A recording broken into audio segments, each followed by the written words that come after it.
بسم اللہ الرحمن الرحیم۔ السلام علیکم اسٹوڈنٹس، آج میں آپ کو اردو کے لیکچر نمبر 25 میں خوش آمدید کہتی ہوں۔ آج ہم اپنا سبق فطرت کے خلاف بغاوت، اس کی پڑھائی اور وضاحت آج انشاءاللہ یہ کمپلیٹ کریں گے، مکمل کریں گے۔ اس کی پڑھائی آج والے لیکچر میں مکمل ہو جائے گی، ٹھیک ہے؟ لیکن سبق پڑھانے سے پہلے آپ اپنے ساتھ گھر کا کام بھی نوٹ کر لیں۔ پہلا ہوم ورک ہے سبق کے تمام مشکل الفاظ کے معنی لکھیں، ٹھیک ہے؟ جتنے بھی مشکل الفاظ کے معنی میں نے آپ لوگوں کو بتائے ہیں، سمجھائے ہیں، اور یقیناً آپ لوگوں نے لکھے ہوں گے اپنی بک پر، وہ سارے کے سارے یاد کر لیں، ٹھیک ہے؟ اور ان تمام الفاظ میں سے اپنی پسند کے 10 الفاظ کے جملے بنا لیں، ٹھیک ہے؟ لیکن یاد رکھیں جملے جو ہیں وہ بامعنی ہوں اور مختصر ہوں۔ دوسرا اصول یہ ہے کہ جملے کا جو لفظ ہے وہ جملے کی شروع میں استعمال نہ کریں، درمیان میں کر لیں لیکن شروع میں نہ کریں۔ جملہ ہمیشہ بامعنی اور مختصر کریں، ٹھیک ہے؟ اب آتے ہیں اپنی پڑھائی کی طرف۔ اس کے لیے صفحہ نمبر 36 کھولیں۔ یقیناً سب کے ہاتھ میں پینسل ہوگا، پینسل سب نے پکڑا ہوگا ہاتھ میں اپنی معنی لکھنے کے لیے اور گرامر کے لیے، ایکسٹرا انفارمیشن کے لیے، ٹھیک ہے؟ آج ہم اس سبق کی پڑھائی اور وضاحت جو ہے انشاءاللہ اس کا آخری حصہ ہے، کمپلیٹ ہو جائے گا، اور اس کے بعد پھر اس کے مشقی سوالات، جوابات، جملے، معنی، گرامر جو بھی ہے مشق میں وہ کریں گے، ٹھیک ہے؟ یہ دیکھیں، اس سے پہلے والے پیراگراف میں ہم نے پولیتھین بیگز کے بارے میں پڑھا تھا، جو پلاسٹک کے تھیلے ہوتے ہیں، جو شاپرز ہوتے ہیں، جس میں ہم لوگ جو شاپنگ کرتے ہیں، جو سودا سلف لاتے ہیں بازار سے، تو دکاندار ہمیں وہ شاپنگ کی ہوئی چیزیں جو ہیں وہ شاپرز میں پلاسٹک کے تھیلوں میں ڈال کے دیتے ہیں، جو کہ بہت ہی خطرناک چیز ہے، خاص کر اس حالت میں جب ہم ان پولیتھین بیگز کو، یعنی پلاسٹک کے شاپرز کو نالیوں میں پھینکتے ہیں۔ ایک تو اس سے نالیاں بند ہو جاتی ہیں، ڈرینیج سسٹم جو ہے وہ بند ہو جاتا ہے۔ دوسرا یہ کہ اس کو ہم اگر کہیں پہ گراتے ہیں تو یہ پھر جو ہے یہ زمین کے اندر جو ہے وہ دب جاتا ہے، لیکن یاد رکھے کہ یہ کبھی ختم نہیں ہوتا۔ یعنی جو کوڑا کرکٹ ہم پھینکتے ہیں تو وہ چیزیں جو ہے مٹی میں مل کر مٹی ہو جاتی ہیں اور اس سے کھاد بن جاتا ہے، لیکن یہ پلاسٹک کے جو بیگز ہوتے ہیں یہ اسی طرح سالوں سال جو ہے یہ زمین کے اندر دبی رہیں، تب بھی اسی طرح پلاسٹک کی حالت میں ہوتی ہیں اور کبھی تلف نہیں ہوتی، اور اس طرح زمین کی جو زرخیزی ہے وہ ختم ہو جاتی ہے، ٹھیک ہے؟ تو یہ شاپنگ بیگ جو ہے یہ انتہائی خطرناک چیز ہے، اور اس سے ماحول کی آلودگی، زمینی آلودگی جو ہے اس سے بڑھتی ہے، ٹھیک ہے؟ تو یہ یاد رکھیں کہ پلاسٹک بیگ جو ہوتے ہیں، جو پولیتھین بیگز ہوتے ہیں، یہ استعمال نہ کریں۔ اس کی جگہ کپڑے کا ایک بڑا تھیلا بنا لے گھر میں اپنے ابو کے لیے، بھائی کے لیے، تاکہ وہ اس میں سودا سرف لائے، ٹھیک ہے؟ اس کو آپ دھو بھی سکتی ہیں، دوبارہ استعمال بھی کر سکتی ہیں۔ یہ پولیتھین بیگز جو ہے دوبارہ استعمال کے قابل نہیں ہوتا، اس لیے ہم ان کو گرا دیتے ہیں، اور اسی لیے اتنا زیادہ جو ہے اس سے گند پھیلتا ہے اور آلودگی پھیلتی ہے، خاص کر نالیاں اس سے جو ہیں وہ بند ہو جاتی ہیں، ٹھیک ہے؟ آگے پڑھتے ہیں۔ میں نے احمد چچا سے کہا، پلاسٹک کے تیلوں سے کیا نقصان ہوتا ہے؟ یہ دیکھیں یہاں پہ پھر جو ہے کیا حرف استفہام آیا ہے، اس لیے جملے کے آگے سوالیہ نشان لگا ہے، یعنی یہاں پہ پوچھا گیا ہے، سوال پوچھا گیا ہے، اس لیے یہاں پہ حرف استفہام کیا آیا ہے۔ اگر پلاسٹک بیگ کو استعمال کے بعد، احمد چچا مجھے جواب دے رہے ہیں کہ اگر پلاسٹک بیگ کو استعمال کے بعد صحیح طریقے سے تلف کیا جائے، تلف ختم، تو کوئی نقصان نہیں ہوتا، لیکن اس کو استعمال کے بعد نالیوں میں پھینک دینا بے حد نقصان دہ ہے۔ میں نے بتایا نا کہ اگر یہی پلاسٹک بیگز جو ہے، پولیتھین بیگز جو ہے، اگر ہم اس کو استعمال کریں اور نالیوں میں پھینکیں تو اس سے بہت زیادہ نقصان پہنچتا ہے، ٹھیک ہے؟ بے حد بہت زیادہ۔ اس ملک میں 4 موسم ہیں۔ ہمارے ملک کے بارے میں بتا رہے ہیں کہ ہمارے ملک میں 4 موسم ہے، آپ کو پتہ ہے نا؟ گرمی، سردی، بہار اور خزاں۔ اس کی زمین سال میں 2 اور کہیں 3 فصلیں پیدا کرتی ہیں۔ یعنی الحمدللہ پاکستان کی جو زمین ہے وہ ماشاءاللہ بہت زرخیز ہے، سال میں 2 اور کہیں پر تو 3 فصلیں پیدا ہوتی ہیں ہماری زمین سے، ہماری مٹی سے، ٹھیک ہے۔ اس ملک کے مختلف مقامات کے درجہ حرارت میں نمایاں فرق ہے، اور ملک میں موجود جو مختلف مقامات ہیں وہ بھی، وہاں کا درجہ حرارت بھی ایک دوسرے سے مختلف ہے، ٹھیک ہے۔ اگر یہاں نوابشاہ میں شدید گرمی ہے تو اسی وقت سیاچن اور گلگت سکردو میں سردی کا موسم ہوتا ہے، یعنی ایک دوسرے سے مختلف ہوتا ہے، ایک دوسرے سے یہاں کے مقامات کا موسم جو ہے وہ مختلف ہوتا ہے۔ اس کے علاوہ یہ ملک کہیں تو سطح سمندر کے برابر اور کہیں سطح سمندر سے بلند تر ہے۔ یہ ملک قدرتی وسائل سے مالا مال ہے، مالا مال بھرا ہوا، ٹھیک ہے۔ یہ تو آپ لوگوں کو بھی پتہ ہے کہ پاکستانی سرزمین جو ہے، پاکستان کی سرزمین کو اللہ تعالیٰ نے قدرتی وسائل سے، قدرتی دولت سے مالا مال کیا ہے، ٹھیک ہے۔ کئی قسم کی معدنیات یہاں پائی جاتی ہیں، ہر طرح کے پھل، میوے اور سبزیاں پائی جاتی ہیں۔ الحمدللہ ہمارے ملک میں کئی قسم کی معدنیات کے ساتھ ساتھ ہر قسم کے پھل، میوے اور سبزیاں جو ہیں وہ پیدا ہوتی ہیں۔ آپ کو پتہ ہے نا، یہ سارے پھل اور میوے اور سبزیاں جو ہیں آپ لوگ کھاتے رہتے ہو، تو یہ اللہ پاک کی ایک نعمت ہے جو اللہ پاک نے پاکستان میں جو ہے پیدا کرنے کی صلاحیت اللہ تعالیٰ نے پاکستان کی مٹی کو دی ہے۔ لیکن اب یہ ہمارا کام ہے کہ نہ صرف ان وسائل سے فائدہ اٹھائیں بلکہ ان کی حفاظت بھی کریں، ٹھیک ہے۔ یعنی یہ ہمارا کام ہے کہ اللہ تعالیٰ نے ہمیں ان وسائل کو اگر ہماری فائدے کے لیے ہمیں عطا کیے ہیں، یہ سارے فوائد، یہ ساری نعمتیں، تو نہ صرف اس سے فائدہ اٹھائیں بلکہ ان کی حفاظت کرنا ہمارا فرض ہے، کیونکہ اللہ تعالیٰ نے انہیں ہمارے لیے پیدا کیا ہے، اور اب یہ ہمارا ہی فرض ہے کہ ہم ان کی حفاظت کریں اور اس کی بڑھوتری میں، اس کی افزائش میں اور اس کی پیداوار میں اضافہ کریں۔ اگر ہم اپنے ماحول کی حفاظت کریں گے تو یہ سب محفوظ رہیں گے۔ تو بات یہ آتی ہے ماحول کی، چونکہ یہ چیزیں، یہ نعمتیں، یہ پیداوار جو ہیں، یہ ساری چیزیں جو ہیں ہمارے ماحول میں پلتی پھولتی اور پیدا ہوتی ہیں، تو اگر ہمارا ماحول اچھا ہوگا، خوشگوار ہوگا، تو یہ چیزیں، یہ نعمتیں، یہ پھل، میوے اور سبزیاں جو ہیں، یہ اناج وغیرہ جو ہیں، یہ زیادہ مقدار میں پیدا ہوں گی اور ہم زیادہ سے زیادہ ان سے فائدہ اٹھائیں گے۔ تو یہ تب ممکن ہوگا جب ہم اپنے ماحول کی حفاظت کریں گے، تب یہ ساری چیزیں، ساری نعمتیں جو ہیں یہ محفوظ ہوں گی۔ ماحول کی حفاظت صرف حکومت یا NGOs کا کام نہیں بلکہ یہ اس وطن کے ہر ایک فرد کی ذمہ داری ہے۔ ذمہ داری یعنی فرض ہے، کام ہے، یعنی یہ صرف حکومت پر عائد نہیں ہوتی، یہ صرف حکومت کا کام نہیں ہے، حکومت یا NGOs کا کام نہیں ہے، فرض نہیں ہے، بلکہ یہاں پر رہنے والا ہر فرد جو ہے اس کا یہ فرض ہے، اس کی یہ ذمہ داری ہے کہ وہ جو ہے اپنے ماحول کو صاف ستھرا رکھے اور اس میں یہاں پہ موجود جو چیزیں ہیں ہمارے ماحول میں اس کی حفاظت کریں۔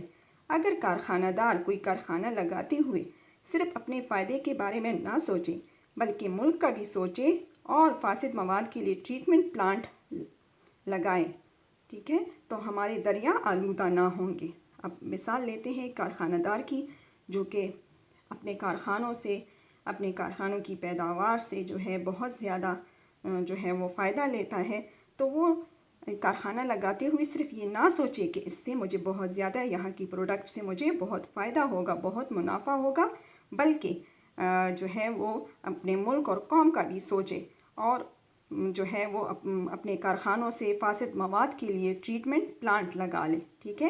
تو اس طرح ہمارے دریا آلودہ نہیں ہوں گے۔ آلودہ یعنی یہاں کا ماحول جو ہے، آبی جو آلودگی ہے وہ پیدا نہیں ہوگی، پانی جو ہے وہ خراب نہیں ہوگا ان فاسد مادوں سے۔ صوتی آلودگی یا شور سے محفوظ رکھنے کے لیے دنیا بھر میں قاعدہ ہے، قاعدہ اصول۔ صوتی آلودگی، آواز کی آلودگی، ٹھیک ہے۔ صوت جو ہے وہ آواز کو کہتے ہیں، صوت آواز سے نکلا ہے، صوتی آواز سے نکلا ہے۔ صوتی آلودگی آواز کی جو آلودگی یعنی شور شرابہ، ہنگامہ، ٹھیک ہے، مشینوں کی جو بے ہنگم آوازیں ہوتی ہیں، گاڑیوں کی جو بہت تیز آوازیں، بہت ملی جلی ہارن اور ان کی آوازیں ہوتی ہیں تو اس سے صوتی آلودگی پیدا ہوتی ہے۔ تو اس شور سے محفوظ رکھنے کے لیے دنیا بھر میں اصول کیا ہے کہ ایسے کارخانے جن میں مشینوں کا بے حد شور ہو شہر سے باہر بنائے جاتے ہیں، یعنی باہر ممالک میں جتنی بھی کارخانے ہوتے ہیں اور جن میں بہت بڑی بڑی مشینریاں نصب ہوتی ہیں جن سے بہت شور اٹھتا ہے، تو ایسے کارخانوں کو شہر سے دور جو ہے وہ لگایا جاتا ہے، ٹھیک ہے۔ سب سے بڑی بات یہ ہے کہ ماحول کو فطرت کے قریب رکھنے کے لیے زیادہ سے زیادہ درخت لگانے چاہیے، ٹھیک ہے۔ اس کے لیے سب سے بڑی بات، سب سے ضروری بات جو ہے وہ یہ ہے کہ ماحول کو قدرتی طور پر رکھنے کے لیے، کہ جس طرح اللہ پاک نے قدرتی طور پر ہمارا ماحول بہت صاف ستھرا اور خوشگوار بنایا ہے، تو اسی طرح تر و تازگی اور خوشگوار پن کو قائم رکھنے کے لیے ہمیں کیا کرنا چاہیے کہ ہمیں زیادہ سے زیادہ درخت لگانی چاہیے۔ ایک تو یہ کاربن ڈائی آکسائڈ گیس جو ہے وہ کم ہوگی اور آکسیجن اس کے مقابلے میں زیادہ ہوگا، ٹھیک ہے، اور ہمارا ماحول جو ہے وہ پودوں کی وجہ سے خوشگوار ہوگا۔ درختوں کا ایک فائدہ یہ بھی ہے کہ وہ زمین کی زرخیزی کو قائم رکھتے ہیں۔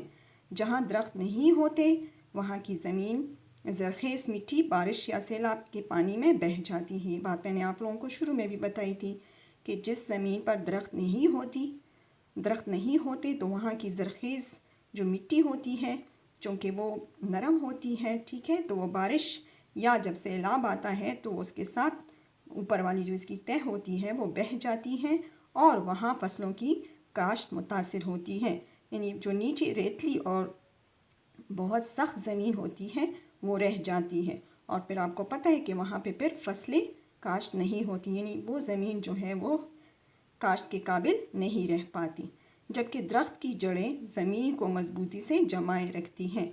آپ نے دیکھا ہے نا کہ درختوں کے جو جڑیں ہوتی ہیں تو وہ زمین میں دور دور تک پھیلی ہوئی ہوتی ہیں، اس طرح یہ زمین کی سطح کو مضبوطی سے پکڑے رکھتی ہیں، اور جب تیز بارش ہوتی ہے یا کبھی سیلاب آتا ہے تو یہاں کی زمین جو ہے، یہاں کی مٹی جو ہے یہ نہیں بہہ پاتی ان کے ساتھ۔ اس کے علاوہ دھواں چھوڑتی گاڑیاں ماحول کے لیے نقصان دہ ہیں، یعنی وہ گاڑیاں جو کہ دھواں چھوڑتی ہیں وہ بھی ہمارے ماحول کے لیے بہت زیادہ نقصان دہ ہیں۔ اپنی گاڑی کو درست حالت میں رکھنا ہر شخص کی ذمہ داری ہے، اور آپ کو پتہ ہے کہ گاڑیاں دھواں تب چھوڑتی ہیں جب اس میں کوئی فالٹ ہوتا ہے، کوئی میکینیکل اس میں خرابی ہوتی ہے، تو یہ ہر ڈرائیور، ہر گاڑی رکھنے والے شخص پہ کا فرض ہے کہ وہ اپنی گاڑی کا جو ہے صحیح طور پر جو ہے ٹھیک کرائے، مرمت کرے وقت پر، تاکہ یہ آلودگی نہ بڑھے۔ میں چپ بیٹھا احمد چچا کی باتیں سن رہا تھا، جبکہ احمد چچا مجھے غور سے دیکھ رہے تھے۔ پھر کہنے لگے، کیا سوچ رہے ہو؟ یہ ساری باتیں جب احمد چچا بتا رہے تھے، سمجھا رہے تھے تو میں بہت غور سے ان کو سن رہا تھا، کیونکہ اس سے پہلے میں نے ایسی باتیں ماحول کی آلودگی کے بارے میں نہیں سنی تھی۔ تو جب احمد چچا نے مجھے بہت توجہ سے یہ باتیں سنتے ہوئے دیکھا تو انہوں نے مجھ سے پوچھا کہ کیا سوچ رہے ہو؟ میں نے کہا، احمد چچا، میں سوچ رہا ہوں کہ انسان نے اپنے ہاتھوں اپنی بربادی کا اچھا خاصا انتظام کر رکھا ہے، یعنی انسان خود ہی اپنے بہت ہی خوبصورت اور بہت خوشگوار ماحول کو، جو اللہ تعالیٰ نے بہت پیارا ماحول ہمیں مہیا کیا ہے، اس کو خود ہی اپنے ہاتھوں وہ برباد کر رہا ہے، یعنی ایسی جو ہے انہوں نے کام کیے ہیں، ایسے کام کیے ہیں، ایسی چیزیں بنائی ہیں کہ جس سے خود انسان جو ہے اپنے ہی ہاتھوں اپنے بہت ہی خوبصورت ماحول کو، خوشگوار ماحول کو بگاڑ رہا ہے، اس کے خلاف بغاوت کر رہا ہے، ٹھیک ہے۔ میں نے کہا، ہاں، لیکن اطمینان کی بات یہ ہے کہ انسان کے پاس ابھی بھی اس کا علاج اور ازالہ کرنے کا وقت موجود ہے۔ لیکن انہوں نے مجھے اطمینان دیا، سکون کے ساتھ انہوں نے کہا کہ فکر کرنے کی کوئی بات نہیں ہے، ابھی بھی انسان کے پاس وقت ہے، ابھی بھی وہ ان تمام برے افعال کا، یعنی جو ماحول کے متعلق ہے، اس کا وہ علاج بھی ہے کہ وہ جتنی خرابیاں، جتنے بگاڑ اس میں پیدا ہو چکے ہیں، اس کا وہ علاج بھی کر سکتا ہے اور اس کا کفارہ بھی ادا کر سکتا ہے، یعنی ازالہ بھی کر سکتا ہے، اس صورت میں کہ وہ زیادہ سے زیادہ درخت لگائے، کارخانے شہر سے دور بنائے، گاڑیوں کا جو دھواں چھوڑنے والی جو گاڑیاں ہیں اس کو وقت پہ جو ہے وہ ٹھیک کریں، بلا وجہ جو ہے وہ ہارن نہ بجائیں، ٹھیک ہے؟ تو اس طرح ہمارا ماحول جو ہے وہ بہتر ہو سکتا ہے۔ بس اس کے لیے شعور کی ضرورت ہے، شعور، عقل اور ذہانت۔ شرط کیا ہے کہ ہمیں اپنی ذہانت سے، اپنی عقل سے، دماغ سے کام لینا ہوگا، اور ہم نے اپنے ماحول کو صاف رکھنے کے لیے تدابیر اختیار کرنے ہوں گے، اور مل کر جو ہے تعاون کے ساتھ یہ ساری چیزیں ہم نے کرنی ہوں گی۔ اس کام میں دوسروں پر انحصار کرنے کی بجائے اپنے حصے کا کام جہاں تک ہو سکے نہایت ذمہ داری سے کرنا چاہیے۔ پھر احمد چچا نے آگے سمجھایا کہ ہمیں دوسروں پر انحصار نہیں کرنا چاہیے، بلکہ جتنا ہم سے ہو سکتا ہے اپنے ماحول کو صاف رکھنے میں اپنا کردار جو ہے وہ نبھانا چاہیے، کیونکہ اگر اس طرح ہم دوسروں پر چھوڑیں گے کہ چلو میں نہیں کرتا، یا یہ میں گن یہاں پہ پھینک دیتا ہوں دوسرا اٹھا لے گا، یا یہ میں درخت کاٹ رہا ہوں کوئی دوسرا اور کوئی درخت جو ہے اس کے بدلے میں اگا دے گا، تو اس طرح اس طرح دوسرا بھی سوچے گا، اس طرح تیسرا بھی سوچے گا، اور اس طرح ملک کا ہر فرد جو ہے اگر اسی طرح سوچتا رہے گا تو ہمارا ماحول کبھی بھی درست نہیں ہوگا، بلکہ وقت کے ساتھ ساتھ اور بھی بگڑتا جائے گا۔ اس لیے ہمیں اپنے حصے کا کام خود ہی کرنا چاہیے۔ پھر احمد چچا نے اس سلسلے میں مجھے ایک شعر سنایا۔ شعر یہ تھا: شکوہ ظلمت شب سے تو کہیں بہتر تھا، شکوہ ظلمت شب سے تو کہیں بہتر تھا، اپنے حصے کی کوئی شمع جلاتے جاتے۔ اکثر ہم تقدیر کا جو ہے وہ گلہ کرتے ہیں، حالات کا گلہ کرتے ہیں، ٹھیک ہے؟ شکوہ، گلہ، ظلمت اندھیرا، شب رات، ٹھیک ہے؟ تو شاعر کیا کہنا چاہتا ہے کہ اندھیری رات کا، جس میں کوئی روشنی، کوئی جو ہے وہ کرن یا رستہ جو ہے وہ نظر نہیں آتا، تو اس اندھیری رات کا گلہ نہیں کرنا چاہیے، بلکہ اس کی بجائے ہمیں اپنے حصے کی شمع جلانی چاہیے، اپنے حصے کی اس اندھیرے کو ختم کرنے کے لیے آگے کے لیے کوئی کرن، کوئی شمع جلانا چاہیے تاکہ ہمیں رستہ مل جائے۔ یعنی دوسروں سے گلہ کرنے کی بجائے خود ہی آگے بڑھنا چاہیے، خود ہی حصہ لینا چاہیے۔ اب دوپہر کے 12:30 بج رہے تھے اور ہمیں گرمی محسوس ہو رہی تھی۔ میں اٹھا اور سوئچ بورڈ کے پاس جا کر پنکھا تیز کر دیا۔ اب دوپہر کے چونکہ 12:30 بج رہے تھے اور اس وقت بہت گرمی ہو جاتی ہے، سورج جو ہے بالکل سر کے اوپر کھڑا ہوتا ہے، اس لیے اس ٹائم بہت گرمی ہوتی ہے، اس لیے ہمیں بھی بہت گرمی محسوس ہو رہی تھی۔ میں اٹھا اور سوئچ بورڈ کے پاس جا کر پنکھا تیز کر دیا، ٹھیک ہے؟ یہاں پہ ہمارے سبق کا خاتمہ ہو گیا۔ یقیناً بچے آپ لوگوں نے اپنے ماحول کے بارے میں جو ہے اچھے طریقے سے پڑھ لیا ہوگا کہ اچھا ماحول کیا ہوتا ہے، اس میں ہم پھر کس طرح بگاڑ پیدا ہوتا ہے، اور پھر ہم اس کو کس طرح جو ہے وہ ٹھیک کر سکتے ہیں، اور اپنے اس بگڑے ہوئے ماحول کو جو انسان خود ہی آہستہ آہستہ اس میں بگاڑ پیدا کر رہا ہے، اس کے خلاف بغاوت کر رہا ہے، اس کو کس طرح ہم دوبارہ سے وہی پرانے ماحول پہ لے جا سکتے ہیں۔ سب سے اچھی بات کہ درخت کو نہ کاٹیں، بلکہ اس کی جگہ ہم زیادہ سے زیادہ درخت اگائیں، اپنے حصے کا کام خود کریں، دوسروں پر انحصار نہ کریں، ٹھیک ہے؟ آج کا ہوم ورک اپنے ساتھ آپ لوگوں نے یقیناً نوٹ کیا ہوگا، وہ آج کر لیں، ٹھیک ہے؟ پریکٹس نوٹ بک میں۔